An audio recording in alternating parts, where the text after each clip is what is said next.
Coming up. Oh, tell me I'm better than all the rest, please. You're so much better than anyone we've ever had Really? on before. Really? And it sounds good to me. How do you say that? There is no right or wrong, actually. And that shows how important visualization is. Mark, I can recognise your voice anywhere. Trying to get people to give you more is one of the biggest stumbling blocks. What's taken you so bloody long? We wanted to warm up, Yes, because there are no contractions here, are there? and then they can pull you back if it's too much. Makes a change from selling paddling pools or sofas, doesn't it, really? Or telling people that they're going to be on hold forever. Ignore the punctuation. And now, enjoy the podcast. How do you say that? How do you say that? How do you say that? How do you say that? Hello and welcome to today's episode of How Do You Say That, sponsored by VoxBox, the portable, foldable, storable audio booth. I'm here with Sam Boffin. Hello, and I'm here with Mark Rice. And this week we're catching up with a very special voiceover guest as we have some fun with some scripts together. Yes, so if you are a voiceover, a podcaster or a director, then welcome to How Do You Say That? Now today's fun fact about Sam is that she's about to play a doctor's wife on stage. Indeed. And in fact, when this goes out, it will be our opening night, I think. Oh, exciting. And scary. So, yes, although I love a bit of stage work. It's yeah. I know you do, absolutely, very much so. And Mark's fun fact is that he is, at this moment in time, in a warehouse. I And am in a warehouse. The smoke alarm keeps going off. Am I right? Yeah, Mark? actually, you might hear the odd beep of the smoke alarm because I can't change the battery because it's too high in the ceiling. So sorry about that. Dear, oh dear. Well, let's get to our very special guest, shall we? Because today we're talking to frankly, a bit of a voiceover legend, not just your average voice actor. He's also one of the founders of Gravy for the Brain, Peter Dickson. Hello, Peter. Hello. Episode 88? 88? 88. What's taken you so bloody long? I'm appalled.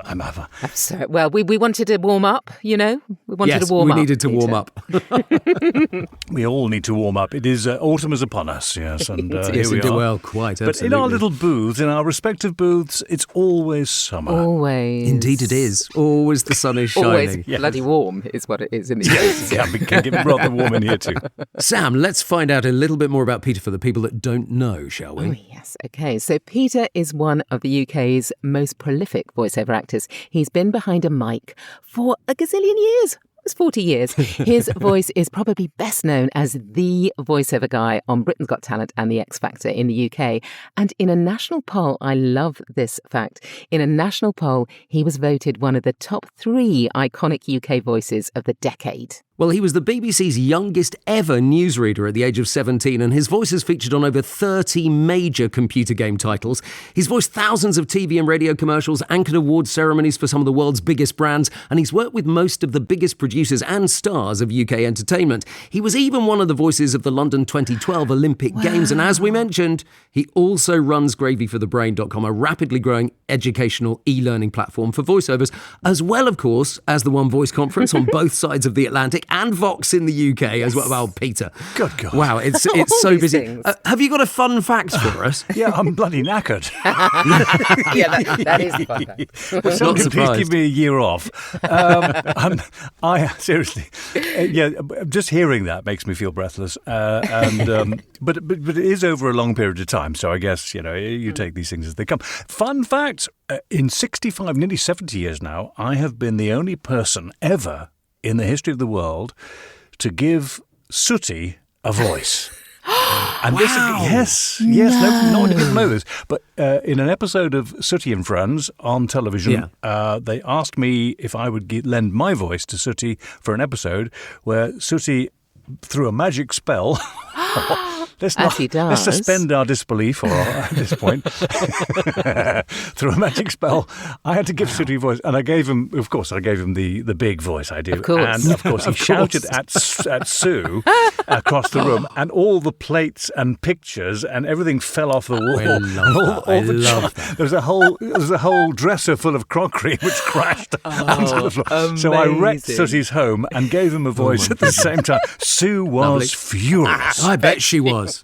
Izzy Wizzy, let's get busy and have a look at our first script of the show. See what and you ask, did there. how do you say that? Play How Do You Say That? We're going to start with your script, Peter. Yes, because it's a brilliant script. It's a brilliant script. Can you tell us a little bit about it? Of course. Well, this script was not written by me. It was written by Harvey, who writes our scripts at gravyforthebrain.com. He is a great writer, isn't he? And he's got a very dark sense of humour. Yes. And my sense of humour, in fact. He's a very funny guy. So he's written a load of scripts. This is one I particularly like. And it's a spoof advert for a product called Manspace, which is, again, like a kind of an instant man cave that you can order off the internet and build this man cave where men go to have their own space. This sounds very dark. To have their own space. Indeed. Peter, did he write it with you in mind? No, I just think it's the way he is. He's just weird. Fair. Because when I read it, I could read it in your voice. I'm going to try and do it in not your voice, Peter. Well, yes. I'm going to try and bring it something else because I'm hoping that you're going to do it in classic Peter Dickson, shall we say? All right. Here we go then. Here we go. Be kind, both of you. Okay. Are you a man? Do you share your home with children, cats, dogs, guinea pigs, and a partner that always cusses you for not taking your shoes off at the door? Do you long for that little bit of quality man time? Then you need a Manspace. You can rebuild a vintage motorcycle in your Manspace, watch the football on a 60-inch widescreen with your pals while drinking responsibly in your Manspace. Even install your favourite arcade games from the 80s. Or we could just put some nice rattan furniture in there and scented candles and pillows. Yeah, right. A lot of sarcasm there. A lot of sarcasm. If I was to be super critical, and this is meant, Please do. From a very good place, it's not criticism. What you did was fine. If I was directing you, I'd say that because the script is so, there's a lot of humour in there.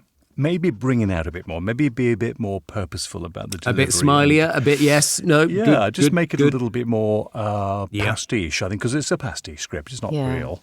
And I think, because it's fun, you can have a lot more fun with some of the words, As we say with all our scripts, Peter, it's like this is obviously read number one and we come to it cold as opposed to doing it again and again. But a great idea. Yes, much more smiley, much more fun in that, I think, And I think also you could bring a lot of seriousness to because it is funny. The words are funny. You could read it straight, and this is the other option you could do. And absolutely, I would quite. suggest that you might want to do that. Is if you read it in a straight way, then you could make it ironic. Yes, I suppose one's natural inclination is to lean into because you can see that it's a pastiche in that, actually in the way it's laid out on the page, in the exclamation marks, in some things are in capital letters, all that sort of thing. So you can see that it's where it's going. But you're right, it'd be really interesting to hear it as a... Interesting you mentioned uppercase letter typeface and punctuation. I tend to ignore all of it. Whoever writes it, some people write very well and punctuate well, but increasingly, I find that writers these days don't tend to punctuate it correctly, and I just nowadays ignore everyone.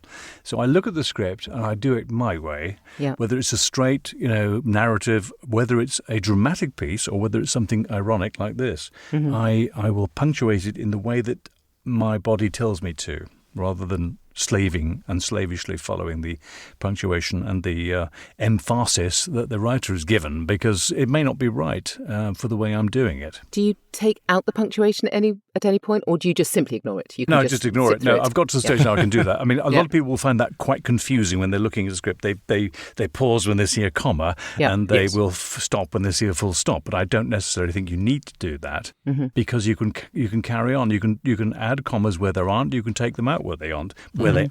And you can do that I can do it in my head now because I've been practicing so much with this. Of course, but that's what I think is really worth considering for anybody listening. Ignore the punctuation. Well, Sam, are you going to take that on board? Let's have a listen to the way that you do it, shall we? Yes, okay. Are you a man? Do you share your home with children, cats, dogs, guinea pigs, and a partner that always cusses you for not taking your shoes off at the door? Do you long for a little bit of quality man time, then you need a Manspace. You can rebuild a vintage motorcycle in your Manspace, watch the football on a 60-inch widescreen with your pals while drinking responsibly in your Manspace, even install your favourite arcade games from the 80s, or we could just put some nice rattan furniture in there and scented candles and pillows. Yeah, right. Nice. Very good. I like that. Again, I think your delivery was maybe, I don't know, Underplayed. A little underplayed. Yeah. I thought so. Yeah, maybe you could go a bit over the top with it. It's sometimes more difficult to go over the top, but from a director's point of view, that's what they need to pull, and then they can pull you back if it's too much, yeah? Exactly. And I always think with this kind of script, I always imagine, do you know the movie series Airplane with Leslie Nielsen? Leslie Nielsen got laughs because he played every line straight. Yes, that's He true. never laughed. Yes. He never had any knowingness in his delivery. So he just said the words which were brilliantly written, and that got the laughs because he wasn't in on the joke. So maybe I think that's another way we could approach that, to read it without being in on the joke. Yes. And then at the end, we're talking about when we talk about candles and pillows and scented things at the end, then that's where the thing breaks and you go, yeah, right. Yeah. As if to say, who wrote this? Who wrote it exactly? Who wrote this? And do you find, actually, Peter, when you're, because obviously you listen to a lot of people, with all the sort of training that you do you find that actually trying to get people to give you more is one of the biggest stumbling blocks? Actually not. It's the opposite. I want to give... I'm actually trying to get people to give me less. Does that surprise you? It does. It does a bit, yeah. Yeah. People tend to be performative in their deliveries, and they assume a character that they are... on scripts that they're not meant to be a character. I mean, on this script, you could characterize this script, as I'm probably going to do. Yeah. But if you were reading it just as a narrative, as a straightforward script, then, ironically, and many people find it hard to understand this, that the more of you that shows up, the more you'll get booked. Because you have a unique perspective, a unique life story, and unique things that you can bring to every piece of copy.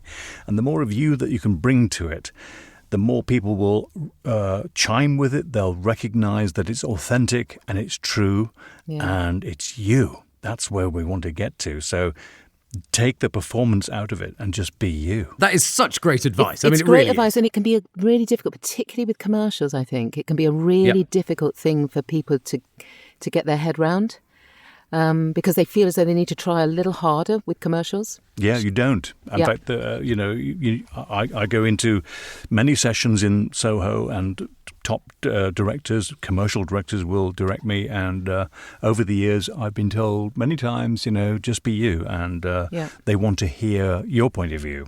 Because if you ask, Morgan Freeman or Liam Neeson or whoever to come into the studio and do their thing, you don't want them to be anybody else but them, and their voices are very recognizable. True. Yes. And they're only recognizable because they are so unique, and we all are unique. I could recognize your voice, Mark. I could recognize your voice, Samantha, anywhere. And I think the more of you that you can bring to it, the better you'll be, and the more successful you'll be, and the more you'll book. Yeah. A lot of people would recognise your voice, Peter. I want to see what you do with this now, please. Well, there is no right or wrong way to do anything. I'll just caveat this. Yep. There are probably 100 ways you could read this script, and the way I'm going to read it now is not the right way necessarily, but I haven't really practiced this before, but it's one way, and I'm just looking at it. I've heard you two doing your thing, so I'm going to do something very different with it and see what you think. Are you a man? Do you share your home with children, cats, dogs, guinea pigs, and a partner that always cusses you for not taking your shoes off at the door? Do you long for a little bit of quality man time? Then you need a Manspace. You can rebuild a vintage motorcycle in your Manspace. Watch the football on a 60-inch widescreen with your pals while drinking responsibly in your Manspace. Even install your favorite arcade games from the 80s. Ah, yes. Or we could just put some nice rattan furniture in there and scented candles and pillows and... Yeah, right. That was such a character, Ruth. That was great. You went quite posh. You took me right up to a different level there, Peter. Well, very nice. It was the tone, but then actually. you could add any accent tonally. into Yeah. that. Yeah, you could add any accent there. I mean, Yeah. you could do him as a Cockney or a Scotsman or anything, or make it younger or older. I was going to say you aged quite a lot with that read. Actually, Yeah, that yeah, was you can do, and so that you can do it as an English accent, as me, for instance. Yeah. I could read it as me. Are you a man? Do you share your home with children, cats, dogs, guinea pigs, and a partner that always cusses you for not taking your shoes off at the door? I love the fact that you ramped it up. You began very quietly, and there was a real direction of travel. Well, that's the other thing that makes it more interesting to the Yes. listener. There are emotional points in this where I visualize. This is why I think it's very important for us as voice actors to visualize the scenes we're talking about. So I visualized that Manspace. I visualized me building a vintage motorcycle in it. I visualized me watching a 60-inch widescreen with my pals while drinking. Nice. I was Responsibly. there in the moment, and that is the key to delivering an authentic performance. Yes. Sam, your script is next. It is indeed. So you've all seen the script, and obviously I've regendered it for you guys. Yes, absolutely. Have you got any questions? Who and what? Or as in, who is talking and where are they?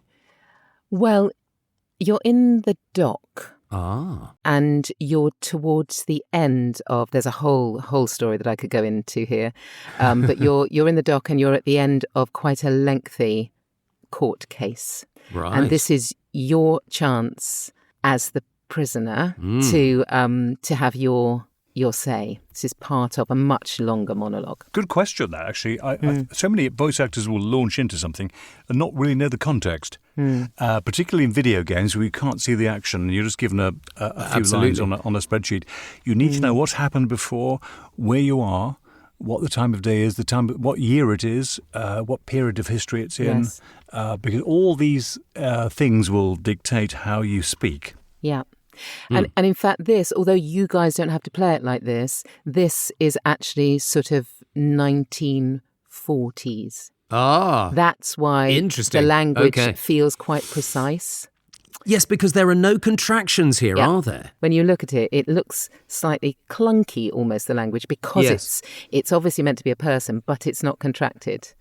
No, it's not. But your job as a voice actor on this script is to humanize the script. It's Absolutely. very, very, as it stands, it's very bold. Yes. And if you were to give this to some of the best actors in the world, they're not going to read exactly those lines on the page. No, indeed. They're going to work around it to feel the emotion of the lines, to let the emotions guide how they do it, Yeah. and how they breathe during it, and what reactions their body gives them and tells them to do. So listen to your body, listen to how the words inform your physicality as well, how you hold yourself, how your breathing is, all of that.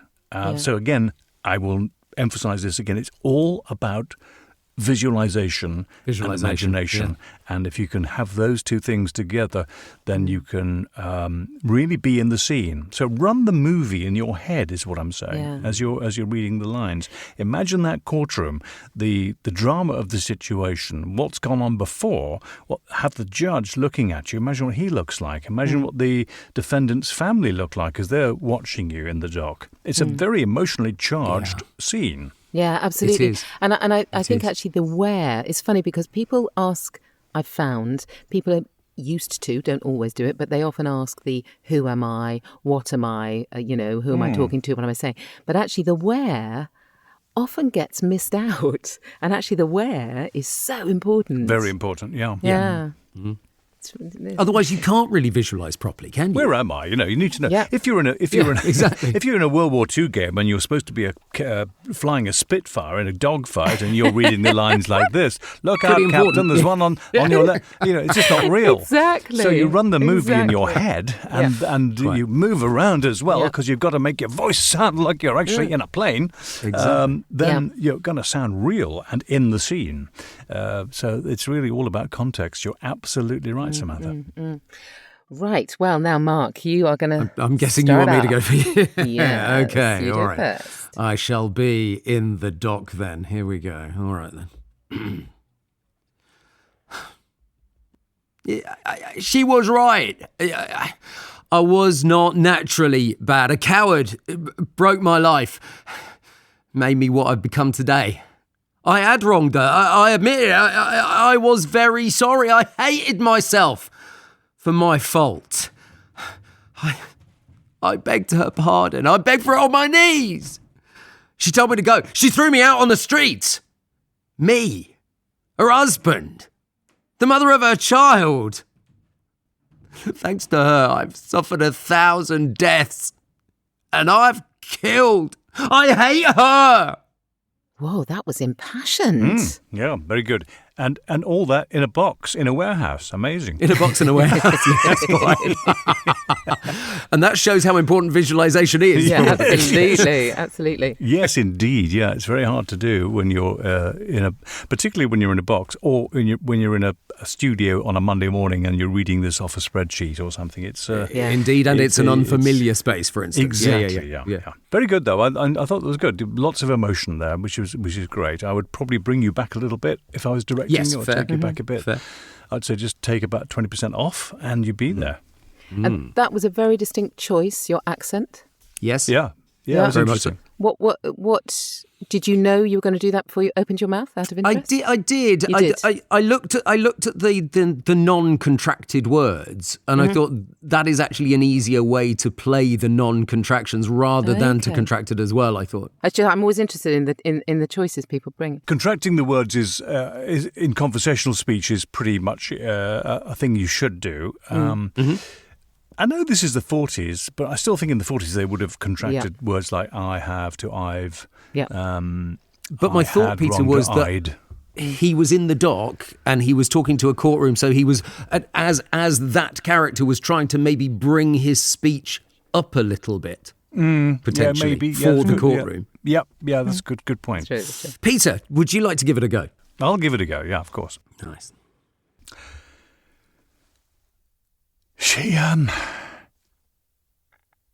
She was right. Yeah, I was not naturally bad. A coward broke my life and made me what I've become. Yeah. I had wronged her. I admit that, but I was very sorry, and I hated myself for my fault. I begged her pardon. I begged for it on my knees, and she told me to go. She threw me out on the streets. Me, her husband,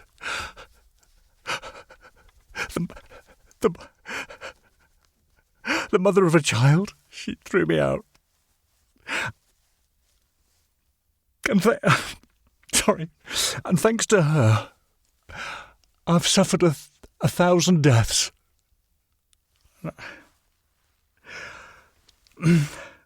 I've killed. And I hate her.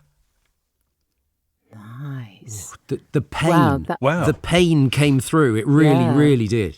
Yeah. How did that feel, actually? That because I do you know, the weird thing is I could almost hear the passion in the silences, if you see what I mean. Yes. Well, this is the other good thing about dramatic pieces, is you must never be afraid of the silences. And silence is a great way for the audience to understand what you've just said and to absorb what you've just said. And it's also a great point where they can understand the emotion as well. So don't be afraid of silence. Don't be afraid of extemporizing slightly around the script. as I did there, threw in a few more words here and there, and some pauses that weren't in the punctuation. But feel the emotion of the scene as well. Understand that this is you. See yourself in that film, and crucially, if you don't overact it. I maybe overacted a bit in some parts, but I think the point is that Shakespeare used to say, don't overact and don't bump into the furniture. He was right. Just say the words and get off, and that's what you have to do. So I think. I think it's a very important thing not to overact it and not be too performative, if you know what I mean. Don't sound like you're acting. Yeah, because by downplaying, you actually can bring out more emotion. Yeah, and in real life, if we were actually imagining this really happening in real life, I mean, although you're absolutely right, or in my case but he this is getting the jury on the side of. Yeah. If you didn't bring that passion to it, then you're quite cold. You might lose them because of your coldness. Good point. Yeah, that's a good point. Yeah. I think you're right. You've got to context is everything, isn't it? You've got to know where you are, what you're trying to do with this scene, who you're trying to talk to, who your audience is, da-di-da. Yeah. All those questions that you must ask of your director when you're in the studio, as Mark did at the very beginning. Where am I? What's happened? What's going on? Very good points. Sam, let's hear what you did with it, shall we? Okay, yeah, as I say, this is in the middle of it, so I'm going to have to get myself in the zone. Okay.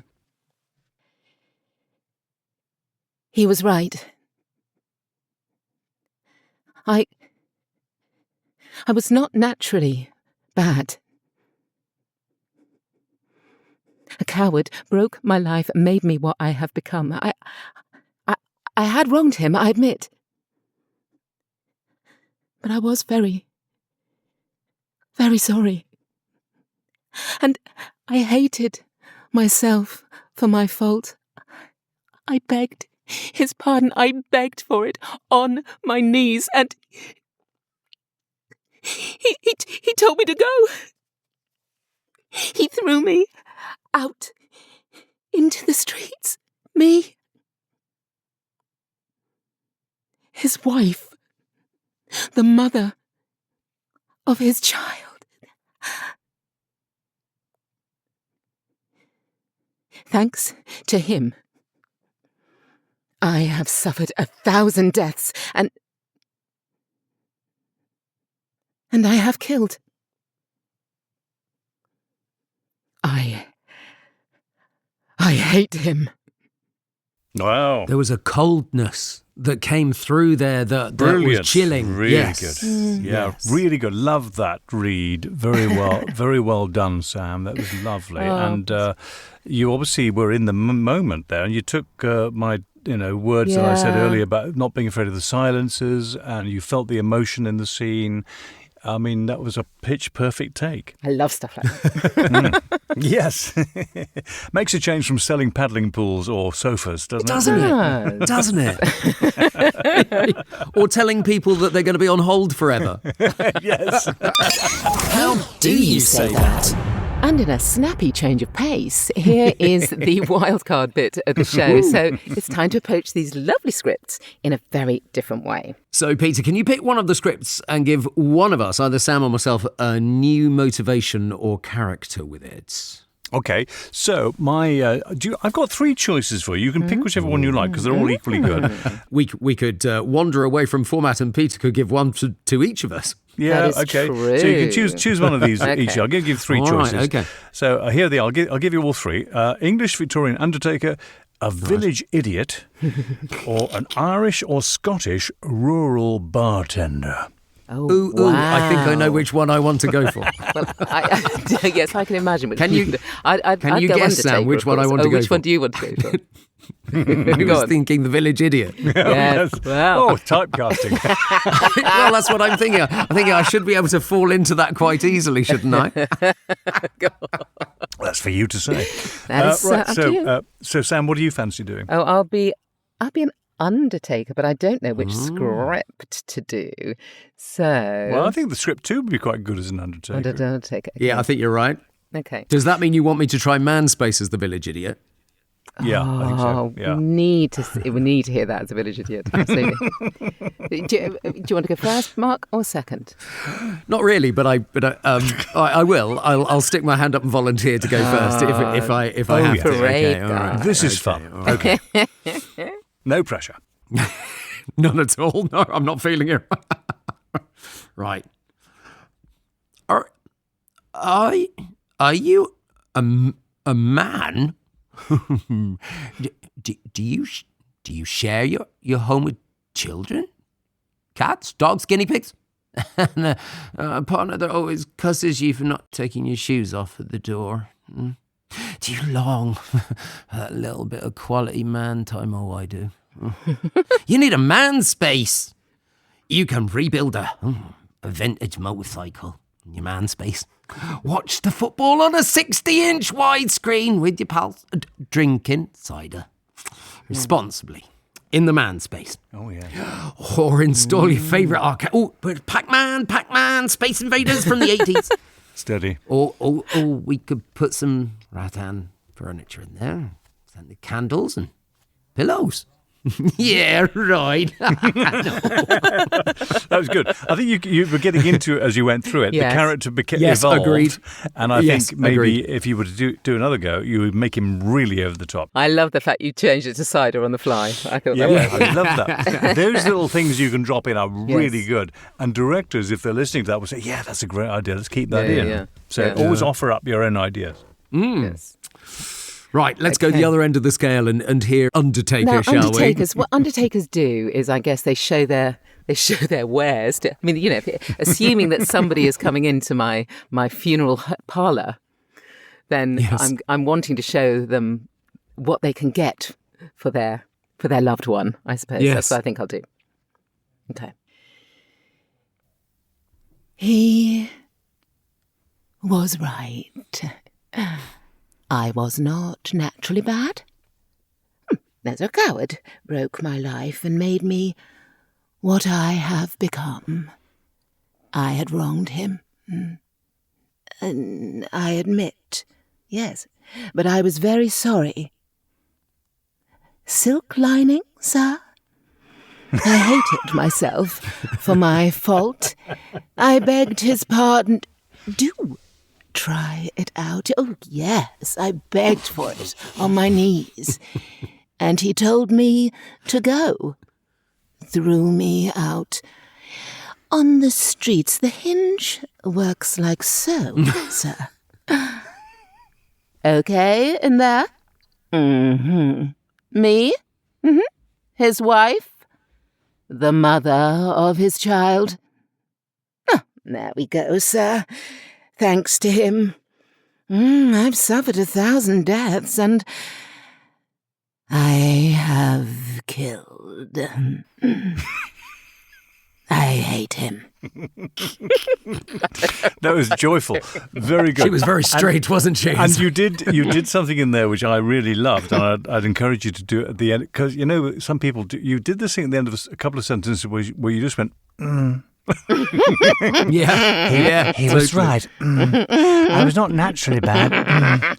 So keep that at the end of every sentence, on every other sentence, yes. and it becomes Love a it. character trait. Yes, it makes coward it their broke my life thing. and maybe what I've become. Yes, yes. So it's something that people do, little ticks. You can introduce those things, So and it makes it right. so Love it. different to anybody else's take. You could be you'd be booked for that. I think. Yes, absolutely. Yeah, no, you're right. Having that little tick, particularly with a character like that. Yes. That's a great idea. So, Sam, would you like to come up with an idea for Peter to do very quickly?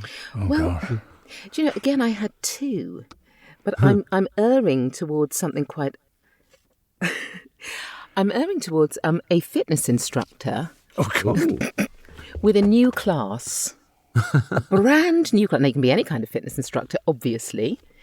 Zumba, yoga. That's obviously a little less upbeat than Zumba. But I think we'll go with... Now, you see, Manspace lends itself well to it. Yes, let's do Manspace. We'll do Manspace, I like it. And fitness instructor. So choose your fitness, and we are a new class of people. Okay. So I'm going to go I've got some friends who are ex-parachute regiment, and I'm going to go military on this. Oh, good. I think so. I think I'm going to go really hardcore because the script will be quite funny if it's read in a sergeant major kind of style. Yeah. So here we go. Are you a man? Do you share your home with children, cats, dogs, guinea pigs, what have you, and a partner what always cusses you for not taking your shoes off at the floor? Do you long for a little bit of quality man time? Then you need Manspace. You can build a vintage motorcycle in your Manspace. Watch the football on a 60-inch widescreen with your wife not watching, your pals drinking cider, beer, whatever you want. Vodka, responsibly, of course, in your Manspace. Even install your favourite arcade games from the 80s. Oh, yeah. Nice. Or we could just put some nice rattan furniture in there with cushions, yeah, ribbons, scented candles, pillows, the whole 9 yards. What do you think of that? Yeah, right. Piss off. Oh, I could see it. I could see it in the lycra almost. So Beautiful. Maybe not. Well, there you go. Very military. Loved it. I'm here all week. Here are we, folks. Yeah. Well, thank you very much for having me on. It's been great fun. It has been absolutely wonderful to talk to you. A reminder that all Peter Dickson's details can be found in our show notes. Yes, and so can today's scripts, of course. And do subscribe to the podcast and give us a review on Apple Podcasts if you want to. Well, that is it for this week. We could have gone on for much longer, but time is against us, I'm afraid. Thanks again to Peter Dickson. We'll be back next week with more scripts and another voiceover guest where we'll be asking, and Peter, this is where we say the title of the show all together. If you could do it as big as you can, that would be delightful. When we'll be asking, How do you say that? Nearly. Amazing. How do you say that?